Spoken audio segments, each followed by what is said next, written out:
नमस्कार, मी तुमची मैत्रीण आज तुमच्यासाठी घेऊन आली आहे एक व्हिडिओ ज्याच्यामध्ये मी तुम्हाला संपूर्ण माहिती देणार आहे की जर तुम्ही वैष्णोदेवीला जाणार असाल तर तुम्ही कसं प्लॅन करायचे। सो वैष्णोदेवीला जाण्यासाठी सर्वात पहिलं तुम्हाला कटराला जावं लागतं। तुम्ही जम्मू एअरपोर्टवरनं डायरेक्टली कटराला जाऊ शकता किंवा जर तुम्ही काश्मीर फिरायला जाता तर मग श्रीनगरवरनं तुम्ही बाय रोड कटरापर्यंत येऊ शकता। कटरा जे आहे ते खाली आहे, वैष्णोदेवी भवन जे आहे ते वर आहे। आता खालून वर कसं जायचं हे आपल्याला बघावं लागेल।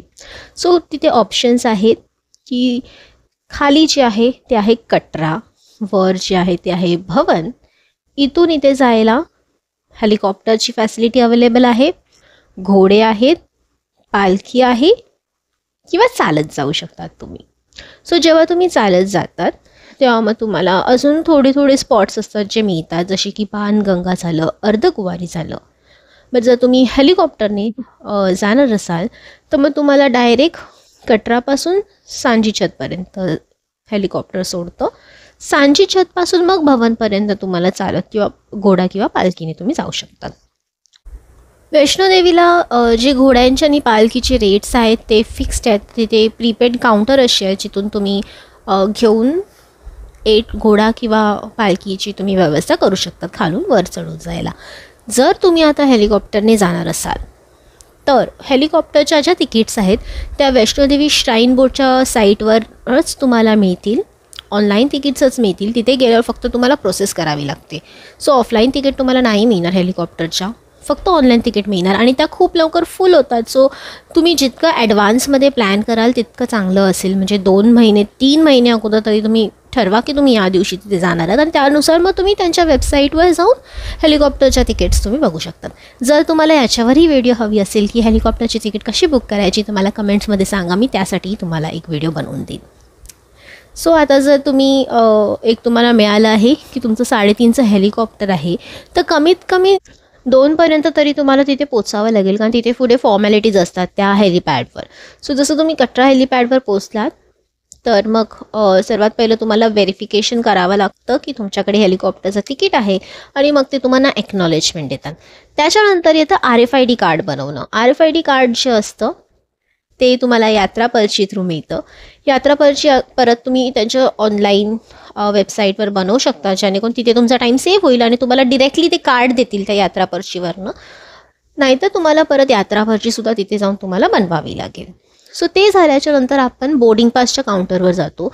बोर्डिंग पासच्या काउंटरवर ते आपलं वजन चेक करतात आणि मग सांगतात की आपल्याला किती नंबरच्या हेलिकॉप्टरमध्ये बसायचं आहे।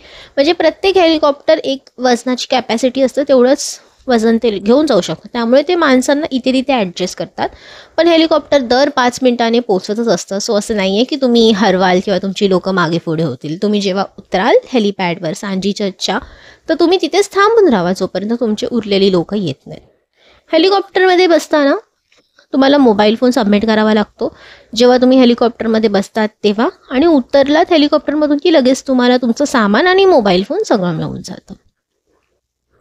हेलिकॉप्टरमधून नारळ किंवा बॉडी वॉर्मर्स किंवा ज्या स्टीलच्या चेन असतात ज्या आपण सामानासाठी वापरतो हे सगळं नेणं अलाउड नाही आहे। सो तुम्ही एकदा त्यांच्या कस्टमर केअरशी बोलून बघू शकतात। हेलिकॉप्टर 2 कंपनींचे तिथे चालतात, ग्लोबल आणि हिमालयन। सो तुम्ही बघू शकता तुम्हाला कोणतं कम्फर्टेबल आहे, सो त्यानुसार तुम्ही जाऊ शकता। त्याचे रिव्ह्यूज तुम्ही चेक करू शकता की कोणतं तुम्हाला बुक करायचं आहे। सांजी छतला उतरल्याच्या नंतर तिथून पुढे भवनपर्यंत तुम्हाला जवळजवळ 1.5 ते 2 किलोमीटर चालायचे। वर खाली असंच रस्ता आहे, उंच सखल असं, बट क्लीन असतो रस्ता। कवर्ड आहे की अचानक बर्फ पाऊस वगैरे पडला तर तुम्ही नाही भिजणार। सो त्याच्यानुसार तुम्ही ठरवू शकता की तुम्हाला चालत जायचं आहे, घोडा करायचा आहे की पालखी करायचं आहे। आता तिथे ज्या डॉर्मेटरीज आहेत किंवा रूम्स आहेत त्यासुद्धा ते लवकर फुल होतात। 2 महिने अगोदर किंवा 2.5 महिने अगोदर तुम्हाला मिळायचे चान्सेस आहेत। पण जर तुम्हाला काहीच मिळालं नाही तर तुम्ही तिथे गेल्यावर मग ऑफलाईन चेक करू शकता, बिकॉज ते लोक थोडा ऑफलाईन कोटा ठेवतात की लोक अचानक आली तर त्यांनाच काहीतरी कुठेतरी सोय झाली पाहिजे रात्रभर राहण्यासाठी। त्यासाठी ऑफलाईन तिथे डॉर्मेटरीज तरी तुम्हाला मिळून जातील, बट त्यासाठी तुम्हाला मग तिथे गेल्यावर निहारिका भवन किंवा जे कोण दुर्गा भवन वगैरे तिथे जाऊन थोडं एन्क्वायरी करावं लागेल आणि मग तुम्हाला मिळेल.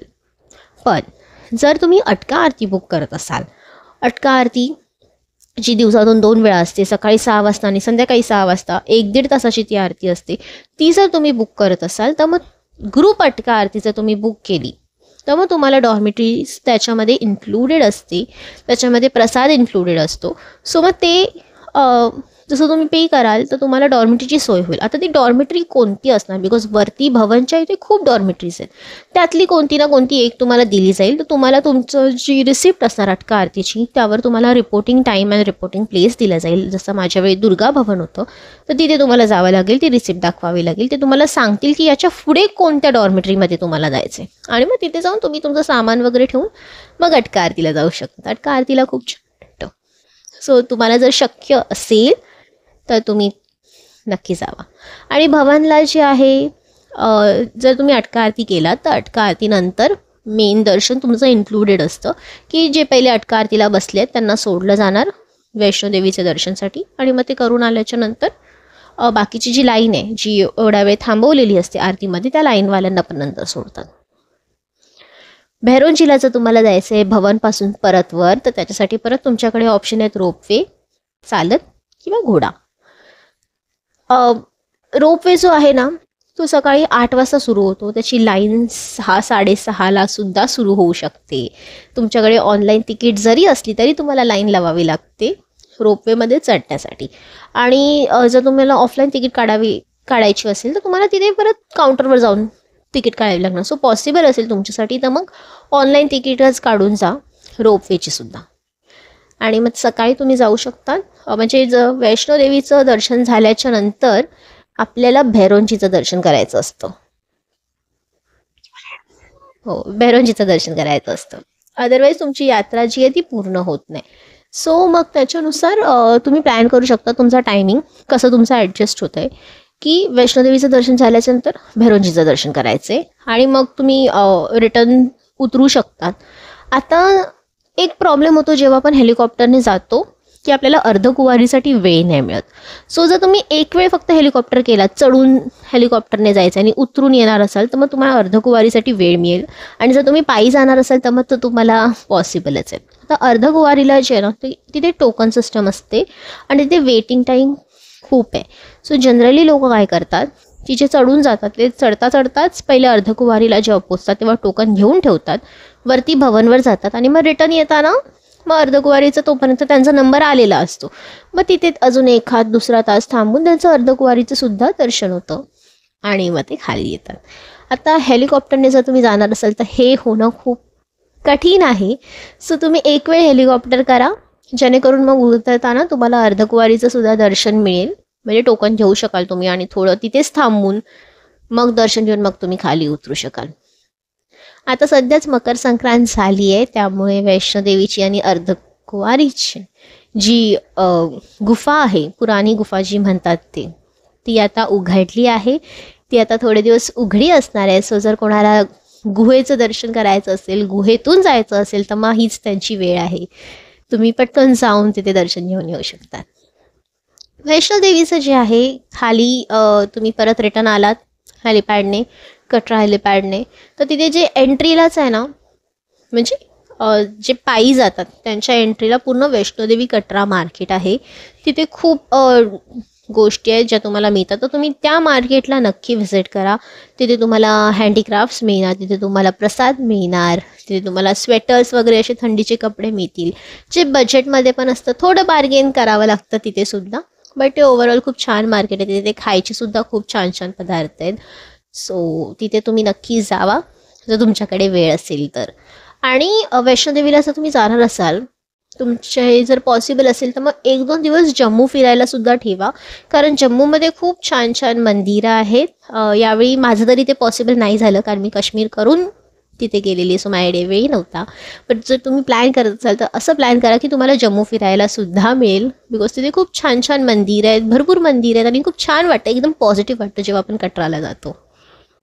अजून जर तुम्हाला काय माहिती हवी असेल तर मला कमेंट्समध्ये नक्की सांगा, सो मी त्याच्यावर अजून व्हिडिओ बनवेन. व्हिडिओ आवडली तर माझ्या चॅनलला सबस्क्राईब आणि व्हिडिओला लाईक जरूर करा. धन्यवाद.